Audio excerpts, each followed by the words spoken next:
Today we'll be highlighting the year so far and what's left to come in 2024 and into 2025.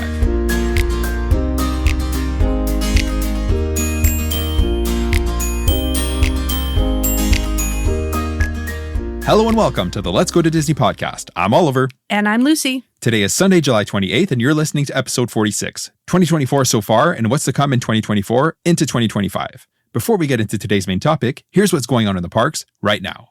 Of course, the biggest news of the week and the year really is Lightning Lane Multipass and Single Pass, which launch in Walt Disney World this week on Wednesday, July 24th. By most accounts, the rollout seems to have gone fairly well, given that Disney systems have been known to have problems on days where there are launches of special event tickets or significant changes to their systems. Of note, Tiana's Bayou Adventure sold out for several days in advance, not long after the system launched on July 24th.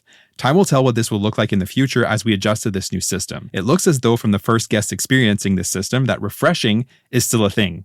Meaning on the day of your park visit, if you're not happy with the return time of your Lightning Lane, you can refresh for a better time and still find success, much like how guests were doing with Genie Plus, so not a lot has changed on that front. Yeah. More details will come out in the coming days and weeks, and once the dust has settled a bit, we'll make a strategy episode on the best ways to use Lightning Lane Multipass. The Beast Meet and Greet is back at Be Our Guest restaurant in Magic Kingdom. This week, he was meeting guests in his study like he did prior to the pandemic closures. Since the reopenings, he had been walking around the dining rooms during your meal, but not interacting with guests at their table like a traditional character dining experience. It's not clear how long this will continue, and if he's here to stay, but it's a great thing to see nonetheless.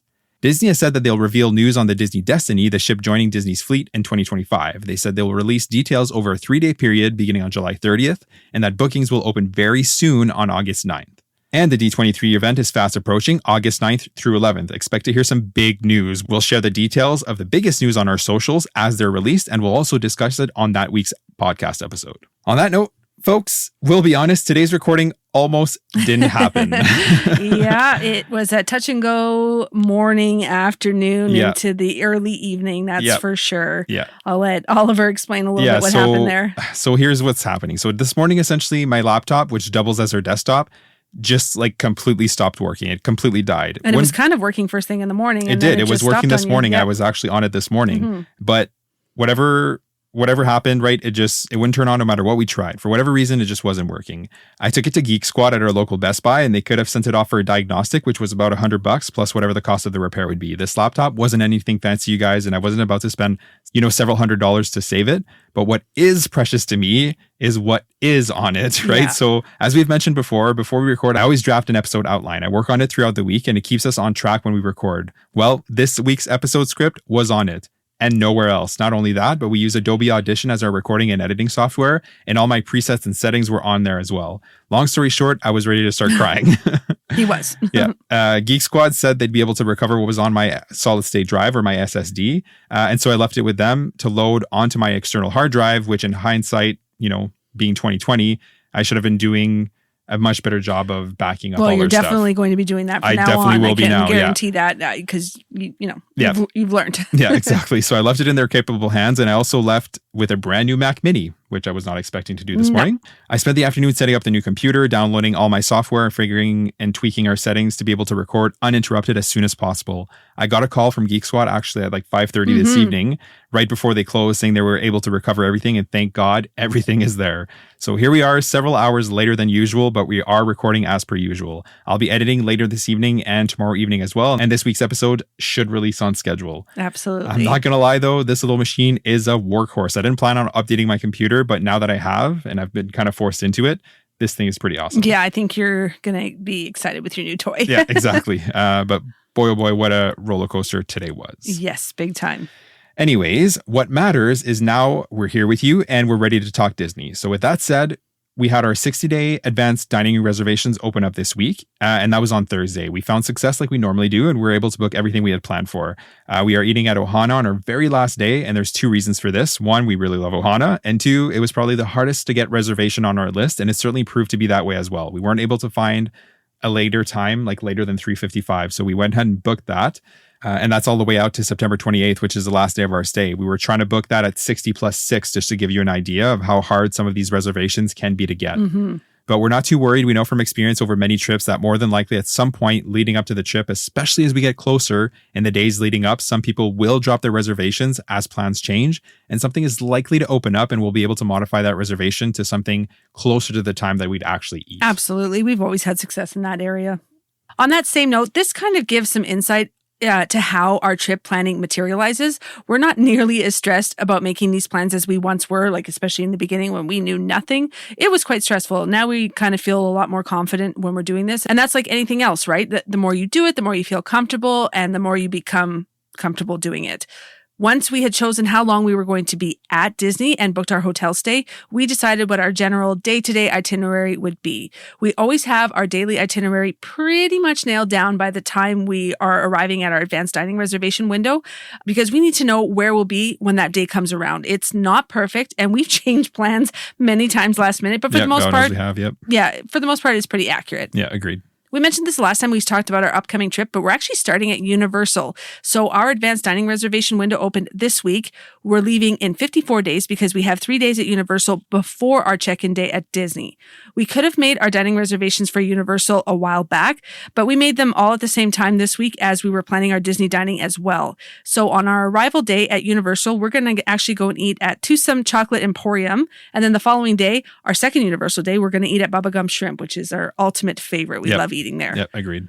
Our last day is actually our checkout day at Universal and the day we arrive at Disney. So we're actually going to eat at Disney that third night, which will be Monday, September 23rd. We decided we were going to eat at Boma, which is the buffet restaurant at Animal Kingdom Lodge where we're staying. We debated Sanaa, but we went there fairly recently, so we wanted to switch it up a bit. So the next day is Magic Kingdom, but it's going to be kind of a weird day. We'll be doing the Keys to the Kingdom tour that morning into the very early evening. That includes a lunch, and once we're done there, we'll try to ride a couple of our favorites and check out Tiana's Bayou Adventure for the first time. We're then going to have possibly an early supper at Skipper Canteen before Mickey's Not So Scary Halloween party that night. That's going to be a big day, but I'm really looking forward to it. It'll be lots of fun. The next day is Hollywood Studios because there's extended evening hours that night. We'll be doing Sci-Fi Dine-In Theater, one of our favorites. The next day is Animal Kingdom. We're doing supper at Disney Springs at Wine Bar George later in the evening. And the next day after that is Epcot. We made a Spice Road table reservation for dinner because they have really good light bites, but we intend on really going hard on the festival booths for food and wine on that day, right? Absolutely. So we may very well drop that reservation depending on how we're feeling like on the actual day. Yep. That's going to be like a game time decision, essentially. Absolutely. It's all going to depend on our snacking. And I would not be shocked if we end up canceling that reservation. Yeah, agreed. And the last day is back at Magic Kingdom for a regular park day. We'll be dining at Ohana. Again, our reservation is quite early at 3:55. So we'll be trying to snag a later time for that sometime in the next, 7 weeks. Yeah, absolutely. Yep. We keep checking daily throughout the day if we get a chance to, just to see if something will pop up. And that's really all you have to do. And for the most part, another time will pop up, I'm sure. Exactly. Especially as we get closer, like Oliver said earlier. Yeah, exactly. Like once we get closer, right? Because, people just made their plans last week, right? When their 60-day opened up. And they're not about there. to make their, they're not about to change their plans now. But, 1-2 days, even day of, some stuff will pop up. Absolutely. Yeah, absolutely. It's funny, there's all these kinds of checkpoints leading up to the trip to Disney. And this is one for us that is likely the one that we're like, okay, it's right around the corner now. We just made our dining reservations. Life is so busy for us and the weeks just kind of meld together and it'll be here before we know it. And we're actually really excited for this one, but really, we're just always excited every time we go to Disney. With the kids, without the kids, the magic hasn't faded yet, clearly. And we don't think it's going to fade for us anytime soon. Yep, agreed, 100%. So with that said, let's get into today's main topic. We're just over halfway through the year, if you can actually believe that. I still can't believe it's the end of July. I know, it's crazy. Halloween season is actually only 2 weeks away in Disney World with the first Mickey's Not So Scary Halloween party just around the corner on August 9th. That's going to be here before we know it. Yep. So today we're going to be highlighting the changes that have come to the parks so far this year and things to look forward to for the rest of 2024 and into 2025. The parks are living and breathing, and there's always something new on the horizon and something to look forward to. I swear, every time we head to the parks, there is something new that we have not yet seen. Yep. Even when we go again in September, there's Agreed. going to be new things. We Every have never seen time. Tiana's Bayou Adventure. Yep. We are really pumped about that. That's something new. So whether it's something big, like a new attraction or a restaurant, or something a little less flashy, like a new show or event, there's always something to keep your trip fresh. That's one of the things that keeps us going back time and time again. But beyond that, it's also the reason that, in our opinion, there's never a quote unquote best time to go to Disney. So if you wait for the next thing to open or the next event to start or whatever the case is, something else will close for refurbishment and you'll miss out on something different. When we're there, I'm pretty sure Jungle Cruise is closed. Yep, hey, it will so be, yep. we don't get to ride Jungle Cruise this time, and that's okay because the next time we go, it'll be open. But we actually haven't rode Aerosmith in a while because it's been closed for so long. Yes. We get to ride it this time. Exactly. Always something different, all these changes. So the best time to go is when it works for you and your family. So we'd caution against waiting for that perfect time because arguably the perfect time is now. Now, there's obviously some caveats here. Say you've been patiently waiting for the reopening of Tiana's Bayou Adventure and now it's open and you'd be okay with missing other things like Peter Pan. Oh yeah, I forgot that one is closed. Yep. Peter Pan, Jungle Cruise, who are and will be down for refurbishment soon to experience Tiana's. Then of course, plan now and plan for that specifically, but in a broader sense, with everything going on in the upcoming months and the upcoming year, anytime is a good time. Yep, agreed 100%. So with that said, 2024 has been a big year for Disney with more on the horizon. Really, the last couple of years have seen multi-year projects finally come to fruition, like Tron, which opened in April of 2023, and Moana Journey of Water, which opened in October of 2023. These types of projects span years, not months, and they take immense effort in terms of time and execution from the original inception of the idea to the opening of the attraction in the parks. Like it literally, you guys know, right? Like Tron, it took like 5 years for Tron to open, right? And of course, that was over the pandemic closures, but still, and these projects. You could see it every time you were there on People Mover. Slowly, you're like, what's happening slowly, over there? The train was closed forever. The train. Yeah, that's right. So very, very late in 2023, we saw a few updates as well in the parks that may have flown under the radar or that you haven't had a chance to experience yet. So over in Disney Springs in December, 2 restaurants open just before Christmas. Summer House on the Lake is a new table service restaurant on the west side of Disney Springs. The restaurant has like beach vibes with very light colors throughout the space with natural light colored tables. The menu is expansive with all kinds of options that are suitable for all different types of palates. They also have an in-house bakery where they sell delicious cookies that are not quite as big as or extravagant as the cookies over at Gideon's Bakehouse. So that can be like a little bit of a more like tempting thought because I will be honest, Gideon's is delicious, but they're way too big for me. Yeah, exactly. And you can also order these for dessert right from the table service side. So that's nice. We ate here on our last trip in May with the kids and we liked it. The food was good. The ambiance and service were great. We'd eat here again for sure. Oh, absolutely. Eat by Manit Chauhan is a quick-service Indian cuisine restaurant located in the marketplace, sandwiched between the Rainforest Cafe and Earl of Sandwich. Here you're going to find authentic Indian cuisine created by celebrity chef Manit Chauhan. You'll find delicious options on this menu like the bread service with different breads and dips, tandoori chicken poutine, naan breads, among many other delicious options. And believe it or not, this is actually the only Indian restaurant in Disney Springs. So this is the place to go to if you kind of got that hankering for Indian food while at Disney. We love Indian food, so we'll definitely be checking that one out. Yeah, agreed, 100%.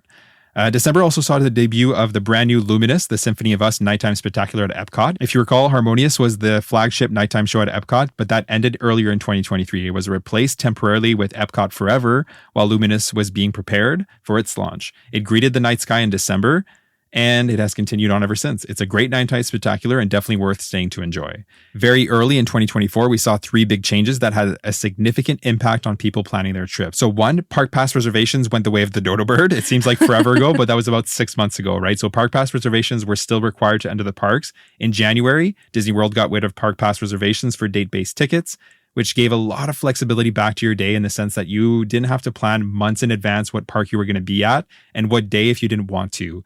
And changing your mind last minute certainly became much easier to do. So for example, if you had like a 5-day park ticket and you were hitting every park with a second day at Magic Kingdom, but after having visited all the parks, you think you'd kind of prefer to do Epcot a second time, then it's much easier to do that, right? You don't have to risk like there being no Park Pass reservations, right? So it is nice to be able to have that flexibility. I think that was a good decision on Disney's part. Yeah, 100%. It's much easier than it was before, essentially. Absolutely. Number 2 was the return of the Disney dining plan. So although it looks a little different than it did before, you have 2 options with the return of this popular add-on. So the standard dining plan or the quick service dining plan. Each offers a resort refillable mug and 1 snack per night. The standard dining plan includes 1 quick service meal and 1 table service meal per night, while the quick service plan offers 2 quick service meals. You really have to crunch the numbers to figure out if this is right for you and your party. In our opinion, you really have to eat more than you likely would without the dining plan to make it worth it. So in the end, you're spending more than you would have. For us, it doesn't add up and we don't think it's worth it. Others can make the numbers work and swear by it, and that's cool. To each their own. We can certainly see the appeal of having that already planned and paid for before you even arrive. Oh, absolutely. I totally get the appeal for it. Like we said, it's not really for us, but we can completely understand the appeal. Yeah, agreed 100%. And 3, all-day park hopping return. So this, along with not having to make park pass reservations, was huge. Prior to this, you had to wait until 2 p.m. to park hop. This, along with park pass reservations, were remnants of the pandemic, and it was a breath of fresh air to see these things come back to the parks. The ability to park hop anytime gave back a lot of freedom to the folks who take advantage of park hopping, and it made using multiple parks Genie Plus easier and easier to make worth it in the end, right? Absolutely. We were definitely happy to see these changes implemented into the parks, and we haven't looked back since. Quick note that park pass reservations are still a thing over at Disneyland Resort in California. So if you're planning a trip there, just be mindful of that. Yeah, 2024 also saw some changes to DAS, or Disability Access Service, in both Disney World and Disneyland. This was a very hot topic and sparked some controversy, and we haven't really covered it much on the podcast at all, but here's the gist as we understand it. Disney redefined who would qualify for this service. The language on the Disney World website states, DAS is intended to accommodate only those guests who, due to a developmental disability like autism or similar disorder, are unable to wait in a conventional queue for an extended period of time. Disney also states that persons who don't qualify are encouraged to practice waiting in lines at home or places where they already visit. Now, we've never used this service, so we are by no means knowledgeable on this topic. We've heard through many guests that this definition was broad and left a lot of people wondering if they would qualify under these revamped rules. Other notable changes were in-person registration is no longer offered. DAS is now available for 120 days or the length of a ticket, whichever is shorter. The advanced planning options to select up to 2 attractions before arriving was removed. Disney also partnered with a third party called Inspired Health Alliance to help cast members determine eligibility for accommodations. Disney added more cast members dedicated to the service and increased their training. And finally, the registration is done via a live video chat between 7 a.m. and 8 p.m. Eastern Standard Time. Again, we are aware of these 2 things. That 1, some people previously abused the service, which we have heard of that a lot. Yep. And 2, there are many, many people that really need the service and cannot, for various reasons, wait in conventional lines. We feel for these people, and it's usually how it goes. Some people who abuse the system cause headaches for those who really need and benefit from the system. And it's really sad that this has come to be what it is. We get both sides completely. These changes hit Disney World on May 20th this year and on June 18th at Disneyland in California. Yep, 100%. And on a more chipper note, Star Tours saw new scenes added to their lineup earlier in April of this year. The change saw some refreshed scenes that included some of the more recent offerings in the Star Wars lore, such as Ahsoka, Andor, and The Mandalorian. We saw a few of these on our most recent trip in May, and it was nice to see some new characters at this attraction. Honestly, we've said it before on the podcast, and we really mean it, right? We love this attraction. Love it. It's so well done. It's actually a really good flight simulator in our opinion, and we love that it has a bunch of different scenes and endings. It keeps it fresh every ride through, and we do it every trip. It never really has a long wait, and if you're looking at booking a lightning lane for it, it's always available right away. Oh yeah, right? You within don't have to 5 wait. minutes for sure. If you haven't ridden in a while, it's certainly a good reason to revisit this attraction next time you're at Hollywood Studios. And of course, the biggest news of 2024 was that on July 24th, Genie Plus and individual Lightning Lanes were replaced by Lightning Lane Multipass and Lightning Lane Single Pass. The new system has significant changes, most notably when you purchase Lightning Lane Multipass, you'll be able to choose up to 3 Lightning Lane selections for park ahead of your trip. You'll be able to make your selections from available times. Attractions will be tiered between Tier 1 and Tier 2. The most popular attractions will, of course, be on Tier 1, and of the 3 attractions, you'll be able to choose 1 from Tier 1 and 2 from Tier 2, or all 3 from Tier 2 if you wanted to do that. On the day of your park visit, you'll be able to make your next selection when you use one of your original 3 selections, and you'll always be able to hold up to 3 Lightning Lanes at a time. Lightning Lane Single Pass will work much like it currently does. You'll be able to secure a time to experience the most popular attractions, but like Multipass, you'll be able to book in advance. Disney Resort guests will be able to select their Multipass selections 7 days before their check-in date for their entire stay for up to 14 days. All other guests will be able to book 3 days in advance. You'll be able to book Lightning Lane Multipass and Single Pass in one transaction, and you'll only be able to book 1 day at a time and not multiple days in one transaction.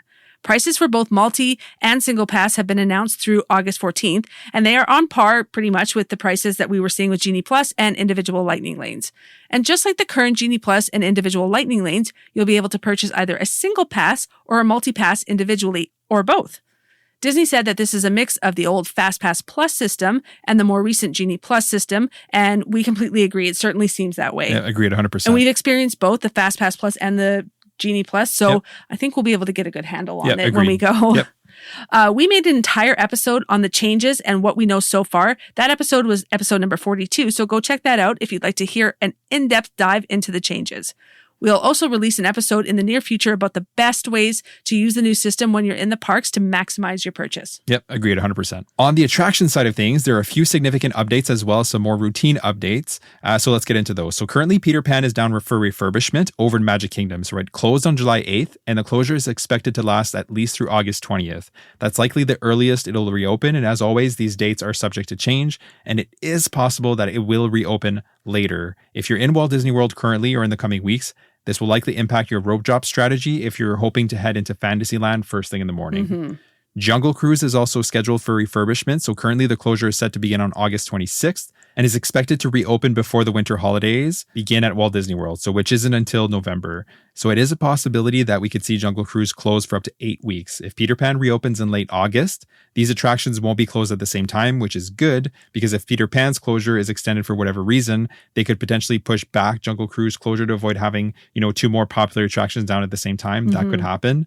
Although end of August, beginning of September is not very busy. So if you had to do that, and I mean Disney, right? That would be one of the better times of year to do it in terms of crowd levels. Time will tell on that front. We'll likely get to ride Peter Pan at the end of September, but we're thinking it's long odds that we'll get to go on Jungle Cruise, right? It's more than likely to be closed then, but we've been wrong before. Yeah, we have been. Country Bear Jamboree and Rock and Roller Coaster both just reopened after extended closure. Rock and Roller Coaster didn't do any significant changes. It was just kind of a routine maintenance to keep the attraction running smoothly and safely. Country Bear Jamboree was a significant update. The animatronics received a refresh as well as the songs, which now feature much more recent Disney tunes, as well as classics that the younger guests and generations will recognize and resonate with. Songs like Try Everything from Zootopia and Kiss the Girl from The Little Mermaid and A Whole New World from Aladdin, among others, will definitely be checking this one out. And of course, we'll be riding Rock and Roller Coaster, which was closed during our last trip, like we said earlier. Oh, 100%. We have to. Yep. It's a must. Yep. Even though sometimes we feel a little queasy after. No, that's the thing. We're getting older for sure. We're getting old. We usually, especially around late August, early September when the parks aren't busy, we can usually do, if we road drop Tower of Terror, we can usually do Tower of Terror twice, Rock and Roller Coaster twice. Yeah. And we did that, not last trip. When we did a couple of years ago now, I think. Yeah, I guess it was a couple of years ago. But we did them back to back, Rock and Roller Coaster, and God. I think it's because I only had coffee in my stomach too. That never helps. But would food have helped? I don't know. Maybe I don't not. know. I think I'm just getting old. Yeah. Anyway, Test Track just closed on June 17th for its reimagining. So Disney has not revealed how long we can expect the attraction to be closed, but they did share some concept art as to what the attraction will look like when it reopens. The vehicle looks updated and more modern, and it looks as though it could be trackless technology. If you look at the bottom of it, you don't see wheels. So I'm thinking that could be a thing. Disney has said that it will feature new design elements and technology, but also draw inspiration from the original World of Motion attraction for the next iteration of the ride. It's likely to be closed for some time. We're thinking a year, if not longer, but time will tell on that front as well. We'll keep our ear to the ground and share more details as they're released. Tiana's Bayou Adventure just reopened after its extensive reimagining from Splash Mountain. This retheme was about an 18-month effort, and it's so nice to finally have this attraction open again. It's filling a major hole in Frontierland. You could feel it in Frontierland. Yep. It wasn't as busy because there's not much going on there. You have to go all the way to the other end to get the Big Thunder. Yeah, absolutely. So that's definitely going to bring some new life into Frontierland. Yeah, agreed. We can't wait to ride this ride for the first time coming up. Along with this attraction also came 2 newly refreshed merchandise locations as well, Critter Co-op and Tiana's Bayou General. I'm really excited to go into these stores. Critter Co-op is right in front of the attraction near the walkway that leads to Big Thunder, and Tiana's Bayou General is at the back when you come off the attraction after riding it.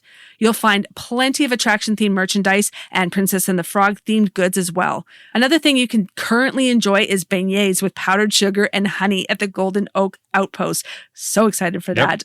Oh yeah, we're going to have those for sure. Yep. There's no doubt that's going to be day one, which is at the back of the walkout that connects Frontierland to Adventureland. Yep. Over at Epcot, the walls around the center of the park are finally down after I've been up for Sorry. No, it's all good. I'm happy too, right? So they've been up for years, right? So the first section of this area to open was Communicore Gardens and Walt the Dreamer statue, which opened back on December 5th of 2023. We actually had just missed that on our like late November, early December trip last year because we left on December 3rd, but we were able to see it on our May trip. With our kids, which was nice. Exactly. And we got our photo with Walt, which was amazing, given that we're both huge fans of the man. Communicore Hall and Communicore Plaza opened much more recently on June 10th. Again, this was the culmination of a multi-year project, and it's so nice to finally see Epcot without massive walls everywhere. These spaces make up World Celebration. Communicore Plaza is an outdoor space where park guests can relax and recharge. This can also be a space for festival offerings, and it can also house outdoor concert and smaller performances as well. Communicore Hall is a large indoor air-conditioned space that will host a variety of experiences that include food, art, music, and much more. It'll be open year-round and not only during festivals. There's also the Mickey and Friends character meet and greet right next door where you can meet Mickey, Minnie, and Pluto. Mickey will be the mainstay here, and other characters may come in and out depending on the time of year. Yeah, there's actually currently a limited time show at Communicore Plaza called Celebración Encanto with Mirabel and Bruno, and you can enjoy that as of right now up until September 6th. We can reasonably expect some type of food and wine offering to replace that show as the festival kicks off in late August. We know that the reactions have actually been kind of lukewarm for Communicore Hall especially, but I think that once the festivals start up and we begin to see some festival offerings in that space, people are going to warm up very quickly to it. Yeah, agreed, 100%. And over at Hollywood Studios in the Animation Courtyard Theater, a new show named The Little Mermaid, a musical adventure, will open in the fall of 2024. Disney has shared a couple of updates as well as a look at some concept art and some of the puppets and technology that we'll see during the show. Disney has said the show will feature all new physical sets, puppets, live performance, and of course, some phenomenal visuals to bring the show together. Disney said they're using cutting-edge technology like motion capture tech that is used in big-budget movies. They said, quote, "We're really blending the line between real and digital in ways we've never done before to completely fill the stage for these show-stopping scenes. We're really excited to see this new show later this year." That area of Hollywood Studios have been kind of sleepy for a while now, right? Yeah. So it's going to bring new life to the space, and we're really looking forward to that. Yeah, that's going to be great. Over in Disney Springs, you can currently catch Disney's Dreams That Soar, which is a limited time drone show that happens over the water in Disney Springs.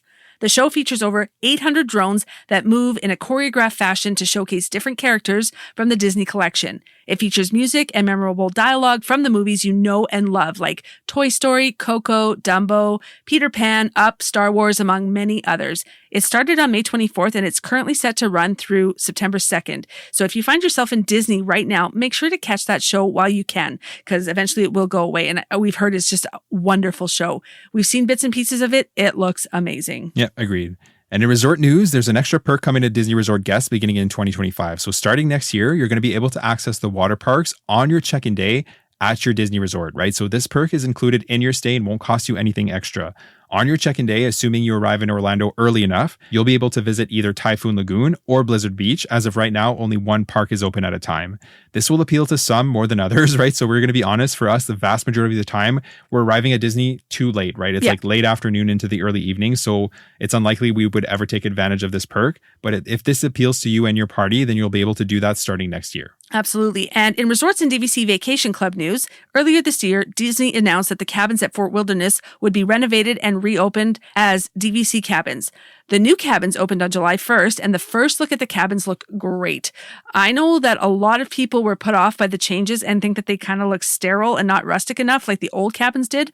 But personally, we think they look great. They're modern. They've got everything you need and more in terms of comfort and space. And just because they're DVC cabins, it doesn't mean that only DVC members can stay there. These can actually be booked by regular guests as well. Just like the other villas on property that are DVC villas, they can also be booked by regular guests as well. Yep, agreed 100%. Of course, the expansion of the Polynesian Village Resort, which is going to be a new DVC tower, is going to be named Island Tower at Polynesian Resort, and it's set to open on December 17th this year, so in 2024.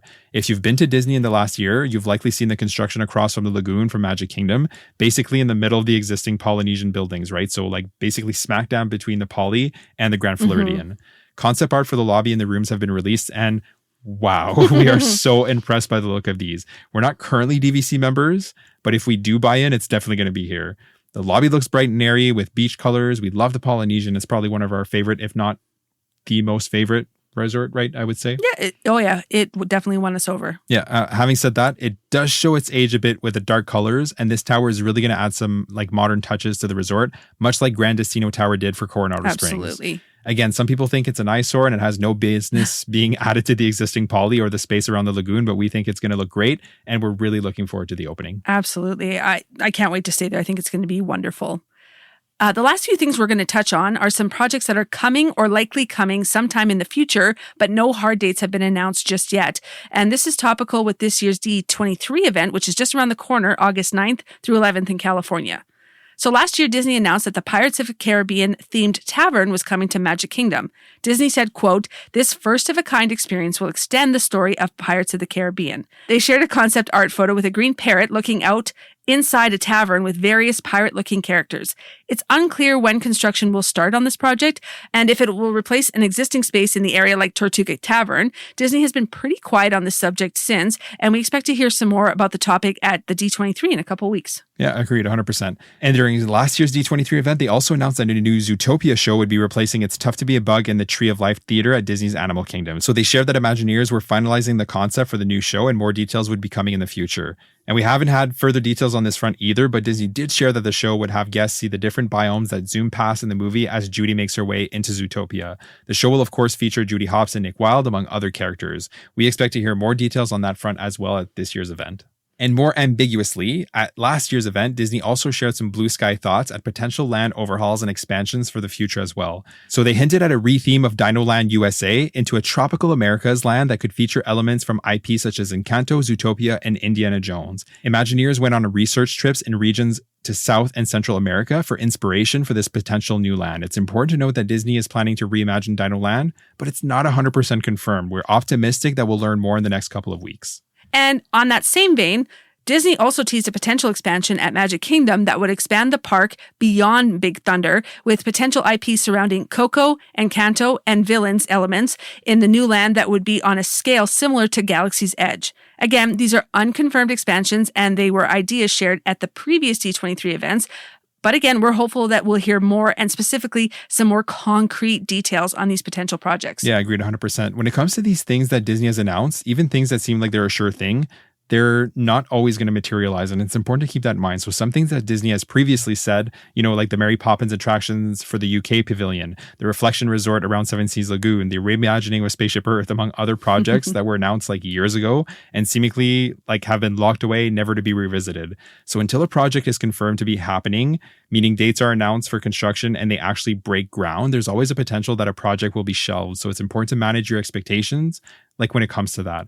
Also, it's important to be reasonable when it comes to timelines. So even if Disney overhauls, Dino Land USA or builds a new land beyond Big Thunder or any other ambitious project that they may announce this year, these projects are measured in years, not months, right? So meaning a new land would likely open closer to 2030 if they started construction in the next couple of years. Other long-term projects could be closer to a decade.